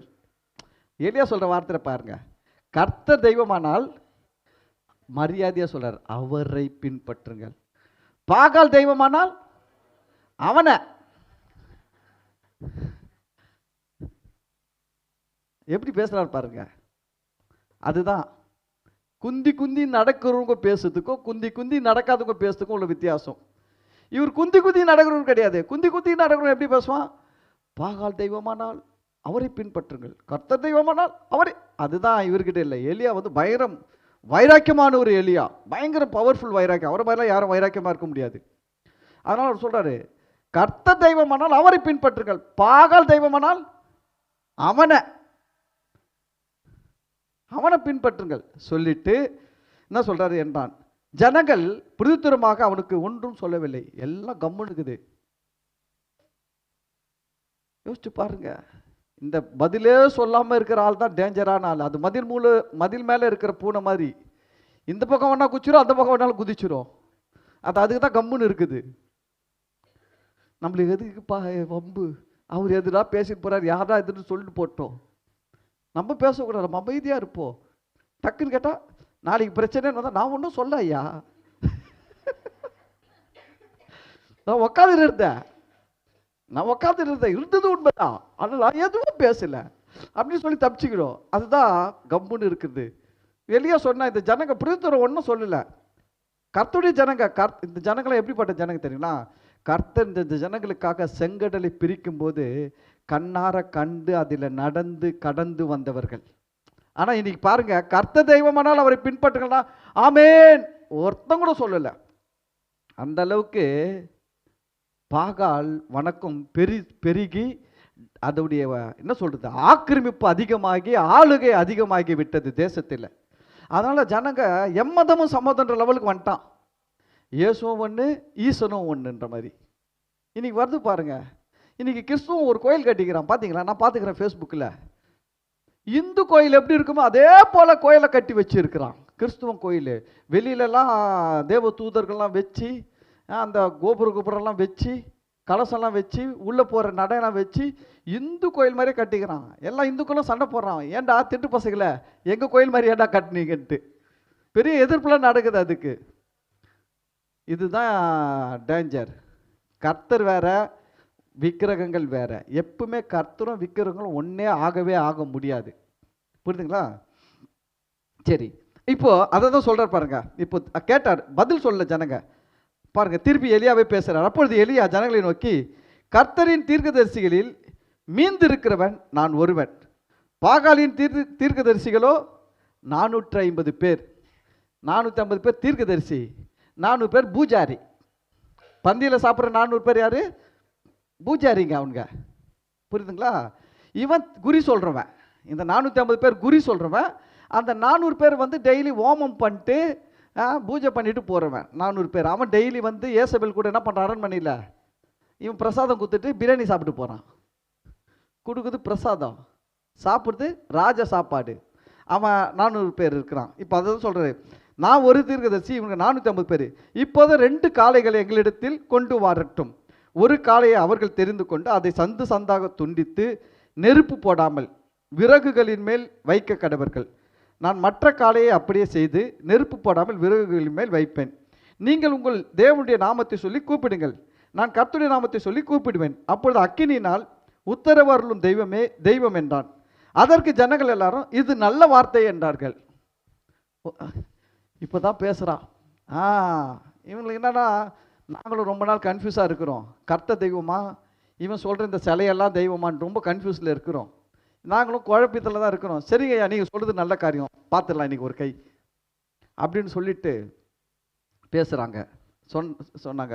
அப்போது எலியா பாகாலின் தீர்க்கதரிசிகள் நோக்கி, நீங்கள் அநேகர் ஆனதால் நீங்களே முந்தி ஒரு காளையை தெரிந்து கொண்டு அதை ஆயத்தம் பண்ணி நெருப்பு போடாமல் உங்கள் தேவனுடைய நாமத்தை சொல்லி கூப்பிடுங்கள் என்றான். தங்களுக்கு கொடுக்கப்பட்ட காளையை அவர்கள் வாங்கி அதை ஆயத்தம் பண்ணி, மஞ்சாலாம் பூசியிருப்பான்னு நினைக்கிறேன், மஞ்சா பூசி குங்கெல்லாம் வச்சுருப்பான். அதெல்லாம் அங்கிருந்து தான் வந்துச்சு. இருக்கிறவங்களாம் கேட்டு பாருங்க. 3 நாமம் போடுவான். ஏன்டா நடுவில் இருக்கிறத ரெட்டாக போட்ட, இது ரெண்டும் ஒயிட்டு போட்டேன்ல, நடுவில் இருக்கிறதே மட்டும் ஏன் ரெட்டாக போட்டேன், அதையும் ஒயிட்டாக போடணும்ல, ஏன்டா அது மூக்கிலேருந்து தொடங்குவான் கோட்டை. ஏன்டா மூக்கிலேருந்து தொடங்குற தெரியாது. நம்ம பைபிளில் இருக்குது அதுக்கெல்லாம். அவனுக்கு தெரியாத விஷயம்லாம் பைபிளில் இருக்குது. ஏன் நடுக்கோடை எங்கேருந்து தொடங்கினா? மூக்கிலேருந்து தொடங்குமா? ஏன்னா ஆண்டவர் சொன்னார் பழைய ஏற்பாட்டில், உன் கண்களுக்கு நடுவே ஞாபகக்குறியாக இருக்கணும்னாரு. உன் கண்களுக்கு நடுவே, அப்போ கண்களுக்கு நடுவே எது இருக்குது? ஞாபகக்குறி இருக்குது. பைபிளில் இருக்குதுங்க. அவன் ஏன் போடுறான்னு அவனுக்கு தெரியாது, ஆனால் ஏன் போட்டுக்கிறான்னு எனக்கு தெரியும். சாது செல்லப்பான ஒருத்தர் இருந்தார், இறந்துட்டாரு. அவனுடைய மெசேஜ்லாம் கெஞ்சா கேட்டு பாருங்க. அவர் இருக்கிற வேதத்தெல்லாம் எடுத்து அந்த வேதத்தில் அவன் என்னென்னலாம் சொல்கிறானோ எல்லாத்துக்கும் எல்லாமே இயேசு தான் ப்ரூவ் பண்ணிட்டு போயிருக்கிறாரு. செத்துட்டாரு. எல்லாமே இயேசு தான் ப்ரூவ் பண்ணிட்டு போய்க்கிறாரு. அவன் ஒன்றும் பண்ண முடியாது. யாருன்னா பேசுனாங்கன்னா அப்படி ஃபார்வர்ட் பண்ணி விட்டுற வேண்டியதான் மெசேஜை. சாது செல்லப்பா மெசேஜை கொஞ்சம் கேளு. சரி, அதனால் பாருங்க, அவன் 450 பேர்களுக்கு ஃபஸ்ட்டு கொடுக்குறான், நீ செஞ்சுக்கோன்னா அவன் அதை என்ன பண்ணுறான்? ஆயத்தம் பண்ணுறான்னா. இன்னைக்கு கூட பாருங்க, ஆடை வெட்டுறதுக்கு முன்னாடி என்ன பண்ணுறான்? அதுக்கு மஞ்சா தண்ணி தெளித்து அது ஒரு பெரிய இதுலாம் பண்ணுற மாதிரி. அப்போ அவன் அதெல்லாம் பண்ணியிருக்கிறானுங்க. அதெல்லாம் அங்கேருந்து தான் இங்கே வந்துருக்குது. இன்றைக்கி ஆடு கோழிலாம் வெட்டுறதுக்கு முன்னாடி ஆயத்தப்படுத்துறதுலாம் அங்கேருந்து வந்துருக்குது. பாருங்கள், ஆயத்தம் பண்ணி பாருங்கள் எல்லாம் ரெடி பண்ணிட்டு கட்டி போட்டு வச்சிட்டான். துண்டு துண்டாக வெட்டி வச்சு சொல்கிறான், பாகாலே எங்களுக்கு உத்தரவு அருளும் என்று காலை தொடங்கி மத்தியானம் மட்டும் பாகாலியின் நாமத்தை சொல்லி கூப்பிட்டார்கள். எல்லாம் ரெடி பண்ணி வச்சுட்டு கட்டை மேலே வச்சுட்டு கத்துறான்ங்க. 450 பேர், தனியாக ஒரு 400 பேர் அது தனியாக ஓமம் போட்டுக்குது குண்டை வச்சு தனியில். அது ஒரு தனி கேட்டகரி. 400 பேர் தனியாக அவன் வந்து அங்கங்கே என்ன பண்ணுறான்? நம்ம குறி சொல்கிறவங்களாம் அங்கே என்ன பண்ணுறான்? பாகலை நோக்கி கூப்பிட்றான். நம்ம நீ இந்த ஓமம் போடுறான், நான் அந்த ஓமம் போடுறேன்டா, நீ அந்த பூஜை பண்ணுறான், நான் இந்த பூஜை பண்ணுறேன். இந்த 400 பேர் இங்கே பூஜை வர பயங்கரமாக இது நடக்குது. அவன் 400 பேர் அவன் கத்துறான், பாகாலே பாகாலே பாகாலேன்றான். அது பார்க்காதேன்து. இவன் பாகாலே பாகல, அவன் பார்க்காதேன்து கத்துறான் பாருங்க. அப்படி கத்துறான்லாம் எப்படின்னா, காலை தொடங்கி மத்தியானம் மட்டும். எப்பத்துலேருந்து? ஆமாம், காலையில் நான் எனக்கு தெரிஞ்சு ஒரு 6:30 ஸ்டார்ட் பண்ணிட்டானுங்க. 6 o'clock வந்து பேசினார் எலியா. 6:30 ஸ்டார்ட் பண்ணிட்டானுங்க. மத்தியானன்றது ஒரு 12-1 மணி வரைக்கும் கத்துறானுங்க. கத்துறான். ஆனாலும் ஒரு சத்தமும் பிறக்கவில்லை. ஆனாலும் என்ன பண்ணலையா? வானத்தை பார்க்குறான். காக்கா குருவி கூட கத்தல மேலே. ஏன்னா ஒரு காக்கா கத்திருந்துன்னு வச்சுக்க, இவன் போடுற ஆட்டம் பெருசாகிட்டு இருக்கும். எல்லாம் காக்கா பருந்து கழுகு எல்லாத்துக்கும் கத்த சொல்லிட்டாரு, இந்த பக்கம் ஸ்ட்ரைக், உனக்கு எதுவும் பறக்கக்கூடாது, கீன் கூட கத்தக்கூடாது. நீ கீன் கத்தினா அவன் சொல்றான், அதான் வந்துட்டான் பார்க்கலாம். அதில் எல்லாத்தையும் ஆண்டவர் பிடிச்சி போட்டார். கூட்டத்தில் பிடிச்சி அடிச்சுட்டு இருப்பார். சொல்லிட்டு பாரு, மரியாதையை இந்த சைடில் யாரும் தலை காட்டக்கூடாது, எல்லாம் அந்த பக்கமாக பறக்கணும். காக்கா குருவி கழுகு எல்லாத்தையும் அந்த பக்கம் துரத்தி விட்டார் கர்த்தர். பாருங்க, ஒரு சத்தமும் பிறக்கவில்லை, மறு உத்தரவு கொடுப்பாரும் இல்லை. ஆனால் ஆண்டவர் சொன்னாரு, ஆபத்து காலத்தில் என்னை நோக்கி கூப்பிடு, நான் உனக்கு மறு உத்தரவு கொடுப்பேன். நம்ம எப்படிப்பட்ட தெய்வத்தை வணங்குறோம். ஆனால் இங்க குறி சொல்றவன் மட்டும் 450 பேர். அப்படின்னா 450 பாஸ்டருங்க இருக்கிற மாதிரி. விசுவாசிக்க பரவாயில்ல, பாஸ்டருங்க இருக்கிற மாதிரி. அவன் 450 குறி சொல்றவன். அவன் சுடுகாட்டில் உட்காந்து ரத்தம் குடிச்சிருப்பான், கோழியை கழுத்தை கட்சி ரத்தம் குடிச்சிருப்பான், என்னென்னமோ பண்ணியிருப்பான், 1000 பேருக்கு குறி சொல்லியிருப்பான். ஆனால் இப்போ கூப்பிடுறான், ஒரு சத்தமும் வரல, ஒரு பதிலும் வரல, ஒன்றும் இல்லை. பாருங்க, மறு உத்தரவு கொடுப்பாரும் இல்லை. அவர்கள் கட்டின பலிபீடத்திற்கு எதிரே குதித்து ஆடினார்கள். குதிக்கிறான், எகிரி எகிரி குதிக்கிறான், ரொம்ப தூரம் எகிரி குதிக்கிறான். ஏன்னா சரியா தெரியல போல, பாகாலுக்கு கண்ணு தெரிட்டோன்ட்டு. தரையில நின்று தெரிய மாட்டேங்குது, கொஞ்சம் குதிச்சாவது கண்ணு தெரியுதா பார்ப்போம். இந்த கூட்டத்தில் ஒரு ஆள் இன்னொரு ஆள் தெரியணுன்னா என்ன பண்ணுவாங்க?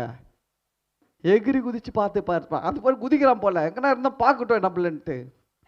என்னென்னமோ பண்ணிட்டான். அவனால் என்ன பண்ண முடியும் பண்ணிட்டான்.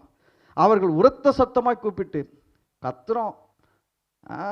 எப்படி கத்துதுன்னா தெரில, ஓன்னு கத்துறான். என்னென்னமோ பாகால் பேரை சொல்லி கூப்பிட்றான், உரத்த சத்தமாக கூப்பிட்றான். அது எப்படி எப்படி கூப்பிட்டா திரும்பி பார்க்குமோ அப்படிலாம் கூப்பிடுறான். கூப்பிட்டு தங்கள் வழக்கத்தின்படியே ரத்தம் தங்கள் மேல் வடியும் மட்டும் கத்திகளாலும் ஈட்டிகளாலும் தங்களை கீறி கொண்டார்கள். 27 பாருங்க. சரி, அதுதான் அவன் கூப்பிடுறத பேசுறேன். அவங்க என்ன பண்றாங்க? கூப்பிடுறான், கத்தி எடுத்து அறுத்துக்கிறான், உடம்புல ஈட்டி எடுத்து குத்திக்கிறான், ரத்தம் வந்தாவது வரும்.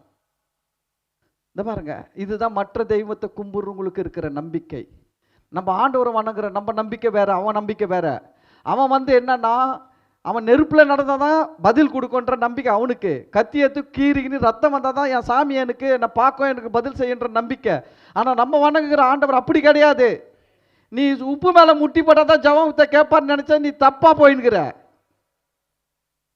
சில ஊழியக்காரங்க சொல்றாங்க, உப்பு மேல முட்டி போட்டு ஜபம் பண்ணிப்பார், கர்த்தரும் ஜபத்தை கேட்பார். அவன் பாகாலின் தீர்க்கதரிசி, அவன் கர்த்தருடைய தீர்க்கதரிசி கிடையாது. அந்த ஆளு பதில் கொடுக்கறதுக்கு, கவனிங்க, பதில் கொடுக்கறதுக்கு பாகால் பதில் கொடுக்கும்படி கவனிங்க, அவன் பால்காலின் தீர்க்கதரிசி கத்துனா, குதிச்சான், இல்ல கூப்பிட்டான், இதெல்லாம் பார்த்தாது கத்தியத்தை அறுத்துக்கிறான், ஈட்டி வச்சு என்ன பண்ணிக்கிறான், அங்கங்க சதுக்கு சதுக்குன்னு குத்தி ரத்தம் சொலன்னு ஊத்துறது, ஓன்றான். கர்த்தர் அப்படி கிடையாது. கர்த்தர் மற்ற தெய்வங்கள் மாதிரி கிடையாது.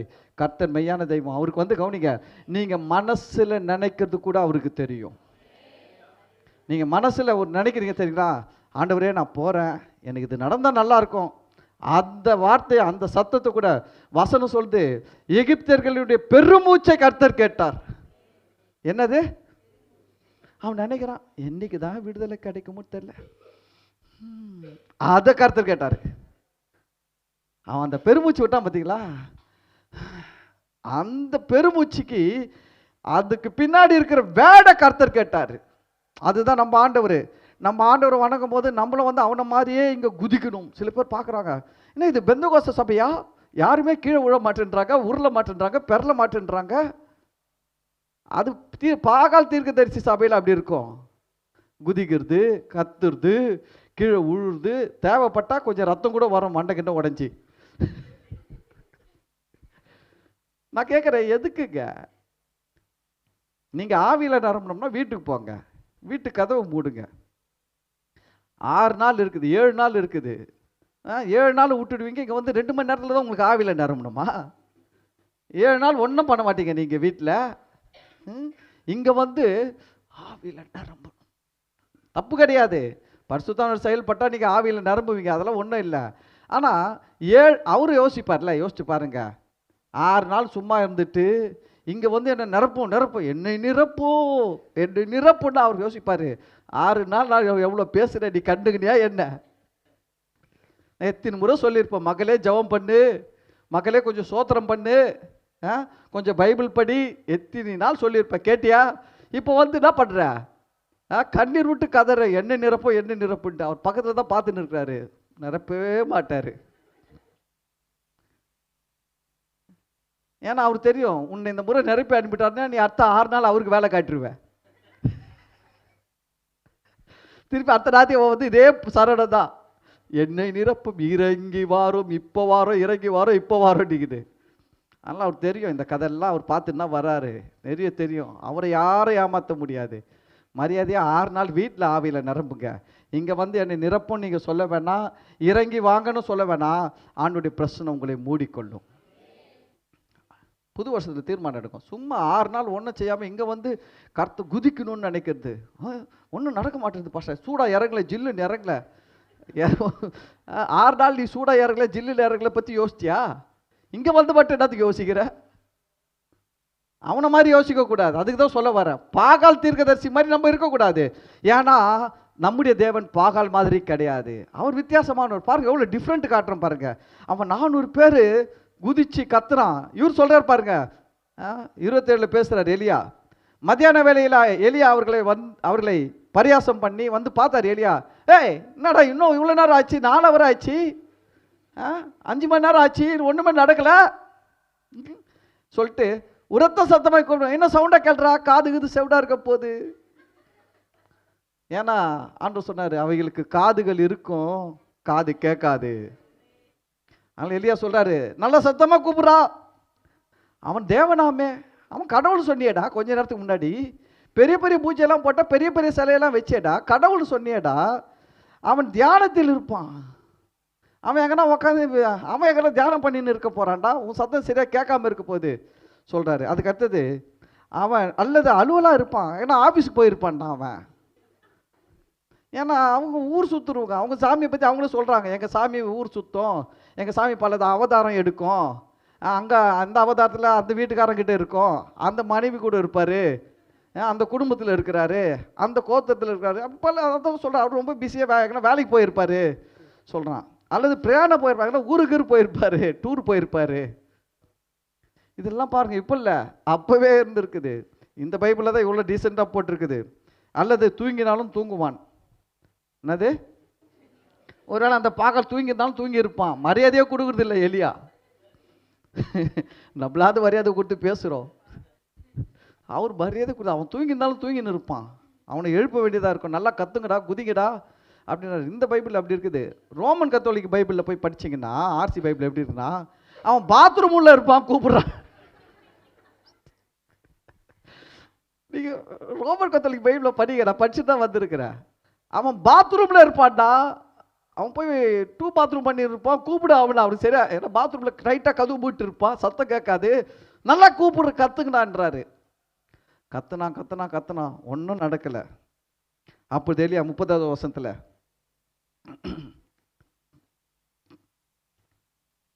கவனிங்க, மத்தியான வேலை சென்று 29, மத்தியான வேலை சென்று அந்தி பலி செலுத்தும் நேரமட்டாக சன்னதம் சொல்லி கொண்டிருந்தார்கள். மந்திரமாக சொல்கிறான், மந்திரம் சொல்கிறான், கத்துறான், அந்த ஸ்லோகன் இந்த ஸ்லோகன் என்னென்னமோ பண்ணிட்டான்.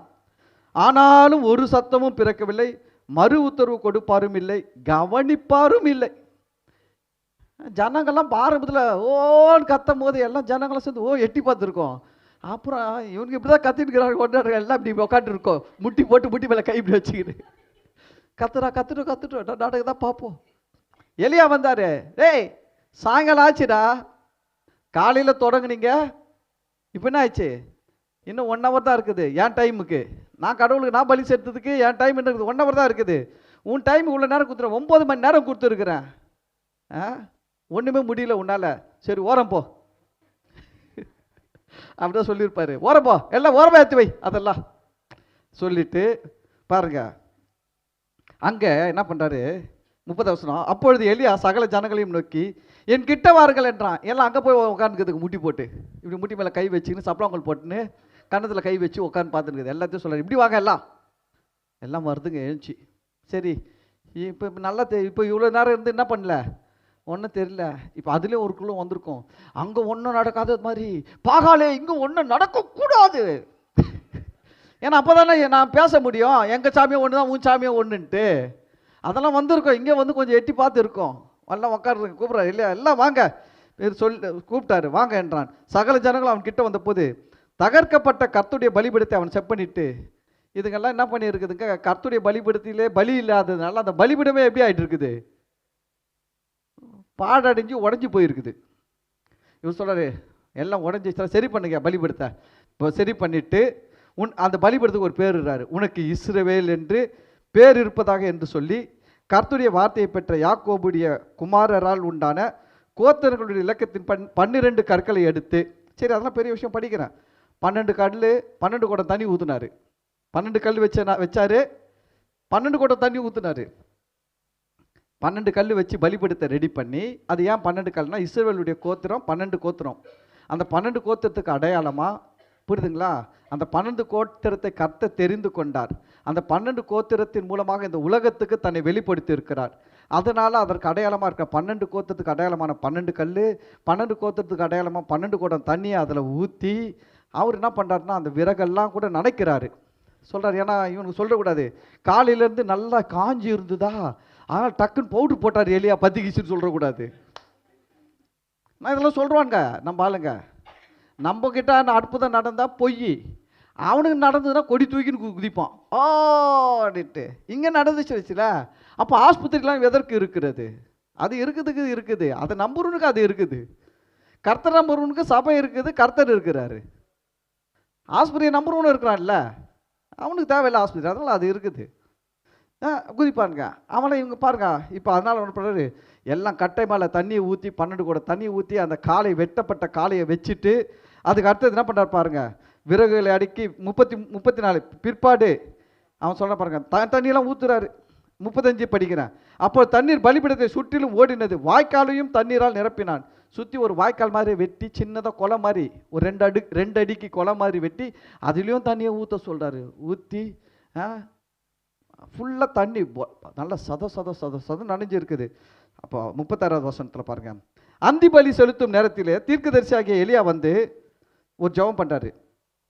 ஆபிரகாமுக்கும் ஈசாக்குக்கும் யாக்கோபுக்கும் தேவனாகிய கர்த்தாவே, இஸ்ரவேலிலே நீர் தேவன் என்றும், அடுத்த வார்த்தை ரொம்ப முக்கியம், நான் உம்முடைய ஊழியக்காரன் என்றும், பாருங்க நான், இது ரொம்ப முக்கியம், நான் இந்த காரியங்களை எல்லாம் உம்முடைய வார்த்தையின்படியே செய்தேன் என்றும் இன்றைக்கு விளங்க பண்ணும்.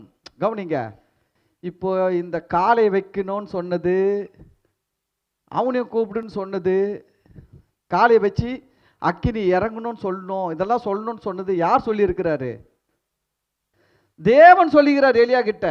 எலியா வந்து அவரா ஒரு அப்படி தோணுதை செஞ்சிடல. இன்னைக்கு நிறைய கிறிஸ்துவங்க தோணுதா செஞ்சிடுறாங்க. கர்த்தர் சொல்றதா செய்யுங்க, அப்பதாங்க அதில் அவர் அதில் ஆசீர்வாதம் வெளிப்படும். உங்களுக்கு தோணுதா செஞ்சிடக்கூடாது. உங்களுக்கு தோணும், திடீர்னு தோணும், ஒன்று செருப்பை கட்டிடுது, நான் பிரதிஷ்டை பண்ணிட்டேன், செருப்புலாம் போட மாட்டேன்ட்டு. கர்த்தர் சொன்னால் செய், செருப்பு போடாதேன்னு கர்த்தர் சொன்னார்னா செய்யுங்க, அது உனக்கும் ஆசீர்வாதம், கர்த்தருக்கும் ஆசீர்வாதம். கர்த்தர் சொல்லாமலே இஷ்டத்துக்கும் செஞ்சுது உங்களுக்கு என்னென்னலாம். அதுதான் நம்ம சபையில் சாட்சியை சொல்ல விடுறது இல்லை. ஏன்னா சாட்சி சொல்ல விட்டா கெட்டு போயிடும். வந்து சாட்சி சொல்றது தேவனுடைய நாமத்தை மகிமைப்படுத்தாது. இது கர்த்தருடைய பரிசுத்த நாமம் மகிமைப்படுவதாக மட்டும் சொல்லும், இதை மகிமைப்படுத்தின்னு போயிடும். தொடங்கும் போது நல்லதா தொடங்கும், கர்த்தருடைய நாமம் பரிசுத்தப்படுவதாக அடியேனையும் இந்த சாட்சியாய் நிறுத்தினருக்கான்னு தொடங்கும். ஆனால் சொல்றதெல்லாம் என்னது? அதுடைய பெருமை. அடியேன் அடியேன் இப்படி செய்தேன், அடியேன் அப்படி செய்தேன், அடியேன் இப்படி ஓடினேன், அடியேன் இப்படி நடந்தேன், அதனால்தான் கர்த்தர் செஞ்சான்னு சொல்லிட்டு போயிடுவோன்னா, இது செஞ்சதெல்லாம் கேட்டவன் அவனா முடிவு பண்ணிடுவான், நாமளும் இப்படிலாம் செய்யணும் போல, அப்போ தான் கர்த்தர் செய்வார்ன்ட்டு. அவர் செய்த செய்வார், நீங்கள் ஒழுங்காக செய்யுங்க, அவரை மகிமைப்படுத்துகிற வாழ்க்கை வாழ்ந்தால் போதுங்க. புரியுதுங்களா? நம்ம உயர்த்தக்கூடாது, நம்ம மகிமைப்படுத்தக்கூடாது.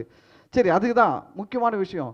இவங்க எலியா பாருங்க, கர்த்தர் சொன்னபடி தான் செஞ்சார் ஒழிய இவருக்கு தோணுதுன்றெல்லாம் செய்யல. அது ரொம்ப முக்கியம், கிறிஸ்துவ வாழ்க்கை ரொம்ப முக்கியம்.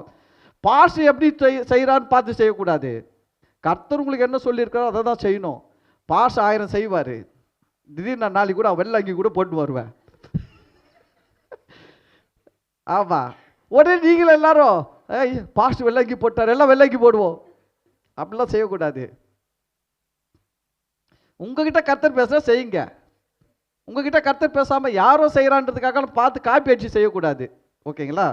சரி, அப்போ பாருங்க, அவர் சொல்கிற வார்த்தை, நான் இந்த காரியங்கள் எல்லாம் உங்களுடைய வார்த்தையின்படியே செய்தேன் என்றும் இன்றைக்கு விளங்க பண்ணும் அப்படின்னு சொல்லிட்டு ஒரு சின்ன ஜெபம் பண்ணாரு.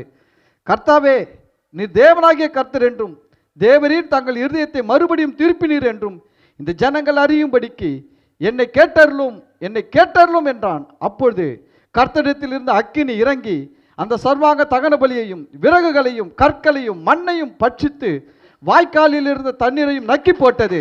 ஜனங்கள் எல்லாரும் இதை கண்டபோது முகம் குப்புற விழுந்து கர்த்தரே தெய்வம், கர்த்தரே தெய்வம் என்றார்கள். அல்லேலூயா. Very good. ஆக்சுவலா அந்த நெருப்பு யார் மேலே இறங்கி இருக்கணும் தெரியுமா? ஜனங்கள் மேலே இறங்கி இருக்கணும். இந்த நெருப்பு யார் மேலே இறங்கி இருக்கணும்? ஏன்னா கர்த்தர் வந்து ஆரம்பத்திலேருந்து அவ்வளோ காட்டின்னு வந்தார். செங்கடலை பிரித்தார், யோர்தானில் அற்புதம் செஞ்சார், நிற்க வச்சார், வர்ற வழியில் கசந்த தண்ணியை பத்திரமான தண்ணியாக மாற்றினார். இல்லை, எவ்வளவோ அற்புதங்களை செஞ்சார், இது வரைக்கும் செஞ்சார். பெரிய பெரிய ராட்சதர்களெல்லாம் அழித்து உள்ள கண்ணு எதிர்க்க சாட்சியாக வச்சார், வானத்திலேருந்து மண்ணா கொடுத்தாரு, எல்லாம் செஞ்சார். இவன் கடவுளை விட்டுட்டு அவன் இஷ்டப்படி சிலையை வாங்கின்னு இருக்கிறான். இந்த நெருப்பு யார் மேலே இறங்கி இருக்கணும்? நியாயமா யார் மேலே இறங்கி இருக்கணும்? ஜனங்க மேலே தான் இறங்கி இருக்கணும். ஏன்னா சோதம் கோமோரா பட்டணத்தில் எல்லாம் தப்பு பண்ணும் போது நெருப்பு யார் மேலே இறங்குச்சு? ஜனங்க மேலே இறங்குச்சு. ஆனால் இங்கே நெருப்பு அவன் மேலே இறங்கல, பலி மேலே இறங்குச்சு. என்னன்னா கர்த்தர் அந்த இடத்துல ஒன்றை காட்டுறாரு, ஒரு பிக்சரை காட்டுறாரு. உனக்காக இந்த உலகத்தில் நீ செய்கிற பாவம், நீ செய்கிற அக்கிரமம், இதிலிருந்து உன்னை காப்பாற்ற இந்த உலகத்தில் பாகால் அல்ல, இயேசுவே பலியாக வரப்போகிறார். என்னுடைய நியாய தீர்ப்பு உங்க மேல இல்ல, என்னுடைய குமாரனாகிய பலி மேல நான் இறக்குவேன், நீ பழைப்ப. அப்போ இதுதான் கிறிஸ்தவம். இயேசுவை தேவன் வந்து ஏன் ஆக்சுவலாக வந்து தேவன் எல்லாரையும் வர வச்சு கர்மெல் பர்வதத்திலேயே அக்கினி இறக்கணும், ஒரு கொஞ்சம் அப்படி ஸ்பிளிட் பண்ணி இறக்குனார் வச்சுக்கோங்க, எல்லா மனுஷங்களும் காலி ஆகிட்டு இருப்பான். ஆனால் ஆண்டவர் அங்கே என்ன காட்டுறாருன்னா, நீ செஞ்ச பாவத்துக்காக என் குமாரன் தான் மரிப்பான். இந்த உலகத்தில் வேற எதுவுமே மறிக்க முடியாது, எந்த பலியுமே என்ன பண்ண முடியாதுன்னா உன் மேலே வர நியாய தீர்ப்பை தண்டையை ஏற்றுக்கொள்ள முடியாது. இது ஒன்று தான் ஏற்றுக்க முடியும், அதுதான் என்னுடைய குமாரன் உனக்காக பலியா. இயேசுவும் சிலுவையில் மனுஷனுடைய எல்லா பாவத்துக்காகவும் அவர் தான் அங்கே நின்று அவர் தான் கதனாரு, என் தேவனே என் தேவனே ஏன் என்னை கைவிட்டீர். எவனும் கதறல, ஏன்னா இவனுக்காக அவர் பாடுபட்டார். எவனும் ரத்தம் சிந்தல, அவர் ரத்தம் சிந்தினார். எவனும் ஜீவனை கொடுக்கல, அவர் ஜீவனை கொடுத்தார். ஏன்னா கடவுளுடைய நியாய தீர்ப்பு யார் மேலே வந்துச்சு? அக்கினி அவர் மேலே வந்துடுச்சு. நம்ம மேலே வர வேண்டிய தண்டனை தீர்ப்பு அவர் மேலே வந்தது. அதெல்லாம் வசனம் சொல்ற, அவருடைய காயங்களால் அவருடைய தழும்புகளால் குணமானீர்கள். அல்லேலூயா. இயேசு நம்முடைய பலியாக நம்மை மீட்டிருக்கிறார்.